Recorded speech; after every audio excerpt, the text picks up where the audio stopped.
여호수아 24장은 세겜에서 맺은 언약식에 관한 것으로 24장은 고대 조약 체결 형식을 많은 부분 답습하고 있습니다.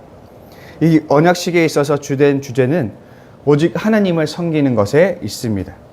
그래서 14절에서 24절까지의 내용은 너희가 어떤 신을 섬길 것이냐, 하나님을 섬길 것이냐, 이방신을 섬길 것이냐에 관한 주제가 주로 다루어지고 있습니다.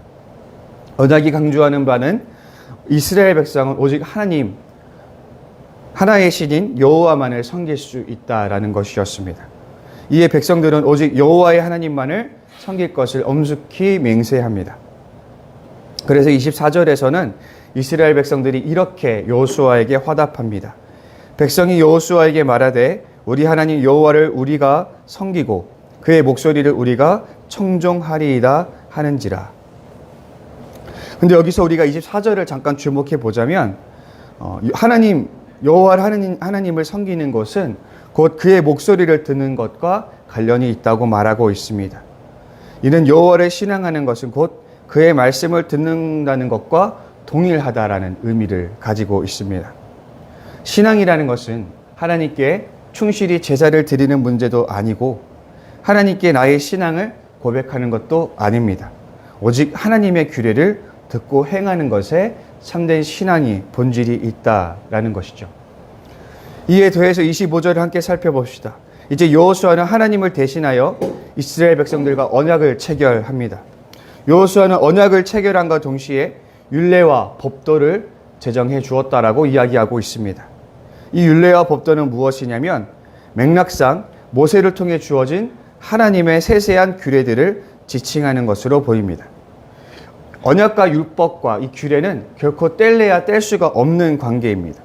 율법과 규례는 언약을 구성하는 조항 사안들이기 때문입니다. 오늘 본문 초반부에서는 언약의 주된 주제가 누구를 섬길 것인가에 관한 문제였다면 후반부에서 언약의 주된 주제는 하나님이 주신 율법과 규례 준수에 있다는 사실을 우리는 확인할 수 있습니다. 하나님만을 섬긴다는 것은 다른 말이 아니라 하나님이 내려주신 율법을 준수하는 것과 동일한 의미를 가진다라고 우리가 해석해 볼 수 있겠습니다. 유대인을 가리키는 별칭 중에 유대인을 체계 민족이라고 일컫는 별칭이 있습니다. 이것은 유대 민족이 방대한 독서량을 자랑하기 때문만은 아닙니다. 그것은 유대인들이 이 토라라는 하나의 책을 중심으로 형성된 민족이기 때문입니다. 토라는 그저 종교적 경전을 의미하지 않습니다. 토라는 유대인들의 교육, 그들의 생활, 또 정치, 일생의 모든 부분을 지배하는 정신적 토대를 이루고 있기 때문입니다. 그들은 자신들의 삶과 사회를 이 토라를 중심으로 그 토라에 근거하여 개척해 올렸던 것입니다. 이 토라의 강력한 힘은 신약 성서에서도 고스란히 발견이 됩니다. 예수님과 적대적이었던 바리새인들과 율법 서기관들, 이들은 장로들의 전통을 매우 중시해 왔고 예수님은 이 장로들의 전통과는 사뭇 다른 해석을 내어 놓음으로써 이 상당한 갈등을 일으켰던 것을 복음서는 그대로 전해주고 있습니다. 여기서 바리새인들과 서기관들이 매우 중시했던 장로들의 전통, 장로들의 유전이 있는데 이것은 쉽게 말해서 토라에 대한 해석 지침이라고 할 수 있습니다. 토라에 명시된 율법들을 변화된 시대에 맞게 어떻게 해석할 것인가, 또 어떻게 삶에 적용할 것인가에 대한 랍비들의 해석들이 누적되어 온 것들이 있는데 그 랍비들의 해석들이 누적되어서 계승되어 온 것들이 바로 장로들의 전통이라고 할 수 있는 것이죠. 바리새인들과 율법교사들은 이 지침들을 아주 엄격하게 따르며 자신들의 삶뿐만 아니라 모든 유대인 사회 대중들의 삶을 그 지침의 통제 아래 두려고 노력했습니다. 이처럼 유대인들에게 토라가 이토록 강력한 힘을 발휘하는 이유가 무엇일까? 이토록 유대인들을 지배하는 근본 힘이 된 이유가 무엇일까 하면 그것은 토라가 바로 하나님의 말씀이기 때문입니다. 유대인들에게 있어서 하나님을 신앙한다라는 것은 곧 하나님의 말씀을 토라를 따르는 삶 그 자체였던 것입니다. 그리고 이 토라는 삶의 모든 영역을 다루는데 일상의 아주 작은 세세한 부분부터 크고 방대한 비전까지 모두 아우르고 있습니다. 유대인들은 이 토라를 지침 삼아 자신의 삶을 설계해 나간 것입니다. 하나님을 믿는다는 것은 무엇인가? 유대인들에게 이런 질문을 던진다면 아마도 유대인들은 토라를 지목할 것이 분명합니다. 하나님을 믿는다는 것은 곧 그분의 토라를 따르는 것입니다. 유대인들에게 신앙한다라는 것은 곧 율법과 규례에 순종한다라는 의미를 가지는 것입니다. 마태복음 28장에 예수님의 지상명령은 우리에게 말합니다. 세례를 베풀고 제자를 삼고 예수님의 가르침대로 지켜 행하게 하라. 예수님은 더 많은 사람들의 제자가 되어 예수님의 뜻대로 살아가는 삶을 원했습니다. 예수님은 기독교인을 만들어내는데 목적이 없었습니다. 심지어 교회를 세우고 교회를 부흥시키는 데에도 목적이 없었습니다. 심지어 예수님을 예배하는 데에도 목적이 없었습니다. 그저 한 사람이 예수님의 가르침대로 살아가는 한 명의 제자로 세워지는 것이 예수님이 진정 바랬던 것입니다. 예수님은 우리 예배 생활과 경건 생활을 주복하는 것이 아니라 우리가 일상을 어떻게 예수님의 제자로 살아가야 할 것인가에 대한 문제를 골몰하셨다라는 것입니다. 혹시 우리 성도님들은 예수님을 예배하는 데 만족하는 신앙생활을 하고 있지는 않습니까? 매일 예수님과 영적 교감을 추구하는 데에만 머무르는 신앙생활을 하고 있지는 않습니까? 그러나 우리의 일상과 유리된 종교적 생활은 결코 예수님의 뜻이 아니었습니다. 우리는 행위와 분리된 고백을 하고 있지 않은지 되돌아보아야만 합니다. 예수님은 우리에게 말씀하셨습니다. 너희가 나를 사랑하면 나의 계명을 지키리라. 예수님을 사랑하고 예수님을 따른다는 것은 다시 말해서 예수님의 계명을 지키는 것과 동일한 의미를 가지고 있습니다. 예수님을 사랑하는 것, 그분을 신앙한다는 것은 순간의 감정이나 어떤 고백들이 아니라 기독교인에게 참된 신앙이란 곧 예수의 가르침을 순종하여 따르는 행위에 있다라는 것을 우리는 발견할 수 있습니다. 우리의 신앙은 예배 안에서 결코 결정되지 않습니다. 내가 예배를 뜨겁게 드리고 뜨거운 찬양과 고백을 드렸다 해서 성공적인 예배라고 볼 수 없습니다. 어떤 예배나 하나님과 영적 교감을 통한 영적 절정이나 어떤 뜨거운 그런 어떤 감정에서 예배가 결정되는 것이 아닙니다. 그것은 몸이 건조하게 느껴지는 나의 일상 속에서 내가 무심코 행하는 나의 행위에서 나의 신앙은 결정된다라고 할 수 있습니다. 우리의 일상이 때로는 비루하게 느껴질 때가 있어요. 때로는 매일 반복되는 그 일상이 의미 없이 여겨질 때도 있습니다. 그러나 바로 그런 순간이야말로 신앙이 빛을 발하는 순간인 것입니다. 별다른 기쁨과 환희가 없이 무덤덤하게 반복되는 삶의 행위들이 바로 나의 신앙의 지표인 것입니다. 그 평범하고 지루한 일상의 영역에서 진실한 신앙의 가치를 발견할 수 있는 여러분이 되기를 바랍니다.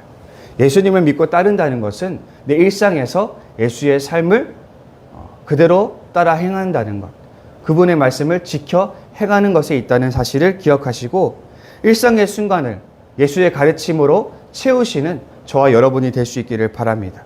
그래서 일상의 순간을 신앙으로 살아내는 우리 모두가 되기를 바랍니다. 다음으로 주목해 볼 것은 여호수아에 대한 하나님의 평가입니다. 29절은 여호수아를 평가하기를 여호와의 종이라고 평가하고 있습니다. 여호와의 종이라는 칭호는 원래는 모세에게만 붙여졌던 칭호였습니다. 그런가 하면 여호수아를 칭하던 수식어는 따로 있었는데 여호수아 1장에서부터 등장하는 그것은 모세의 수종자라는 칭호였습니다. 그렇다면 여호수아는 모세의 수종자라는 칭호에서부터 시작해서 여호수아가 여호와의 종으로서 인생을 마치는 이야기가 바로 여호수아서의 이야기라고 할 수 있습니다. 우리는 여호수아가 어떤 삶을 살아왔는지 새벽 시간을 지난 25년 새벽 시간을 통해서 살펴왔습니다. 가나안 정탐 사건 때부터 그는 강력한 믿음의 소유자였습니다. 또 충실한 모세의 수종자였고 모세가 죽은 이후로는 이스라엘 백성들을 잘 이끌어서 가나안 정복 전쟁을 잘 감당해왔던 충실한 하나님의 종이었습니다. 그리고 그는 죽음을 바로 앞둔 죽음을 목전에 둔 상황에서도 이스라엘 백성들을 세계의 언약으로 이끌어내는 그 일을 훌륭하게 감당하게 되었습니다. 결국 그의 공적은 하나님 앞에서 인정을 받게 되었고 여호와의 종이라는 명예로운 칭호를 얻게 되었습니다. 사무엘의 어머니인 한나의 기도 중에는 이런 고백이 있습니다. 여호와는 지식의 하나님이시라 행동을 달아보시느니라. 이 고백처럼 하나님은 인간의 행동을 달아보시는 분이십니다. 다시 말해서 하나님은 인간의 행위, 인간의 공적에 따라 보응하시는 분이라는 것입니다. 하나님이 인간의 행위에 따라 보응한다라는 신학적 개념은 사실 유대인들에게는 굉장히 익숙한 개념이었습니다. 우리는 시편에서 또 잠언에서 행위대로 보응하시는 공평하신 하나님에 대해서 발견할 수 있습니다. 어쩌면 우리는 이신칭이라는 익숙한 신학적 개념에 속아서 하나님의 공명정대한 뜻을, 성품을 잊을 때가 있습니다. 예수를 믿는 믿음으로 의로워진다는 신앙은 신자들로 하여금 비신자들과 똑같은 과오를 범하고도 마치 하나님께 더 은혜로운 판결을 받을 거라 기대하게 만듭니다.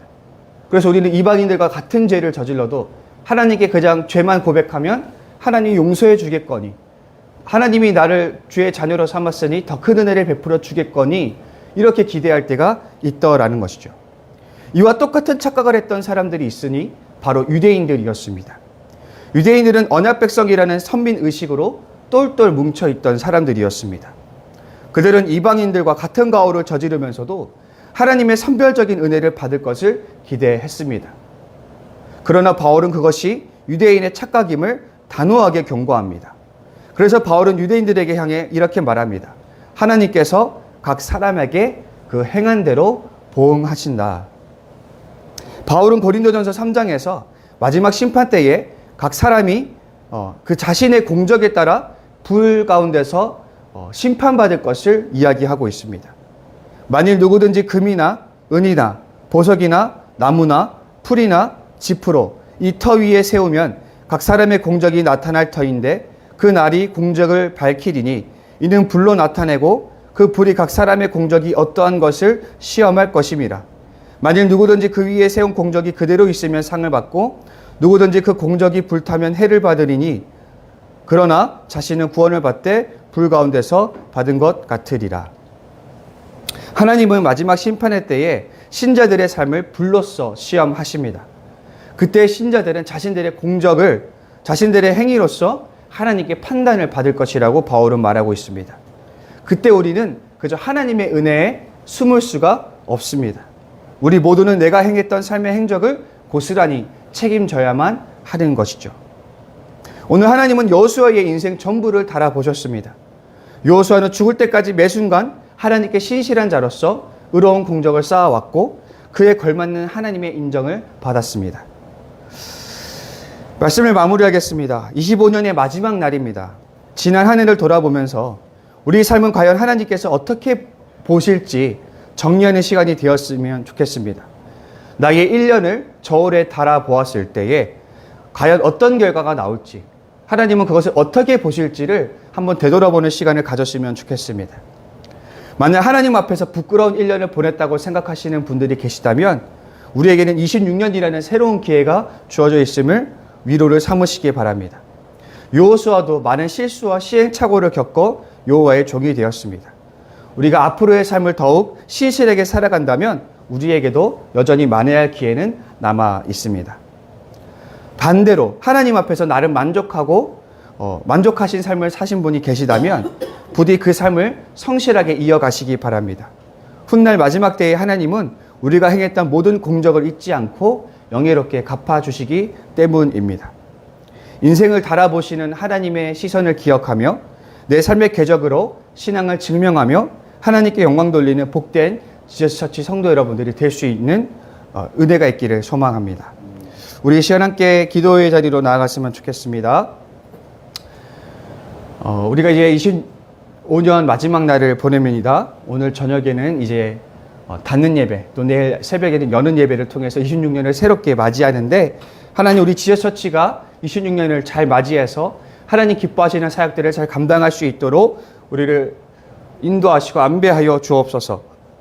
위해서 기도해 주시고 여전히 아픈 지체들이 있습니다.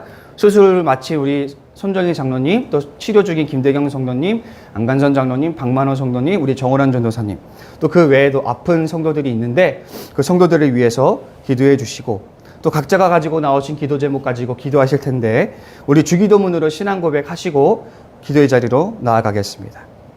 하늘에 계신 우리 아버지, 아버지의 이름을 거룩하게 하시며 아버지의 나라가 오게 하시며 아버지의 뜻이 하늘에서와 같이 땅에서도 이루어지게 하소서.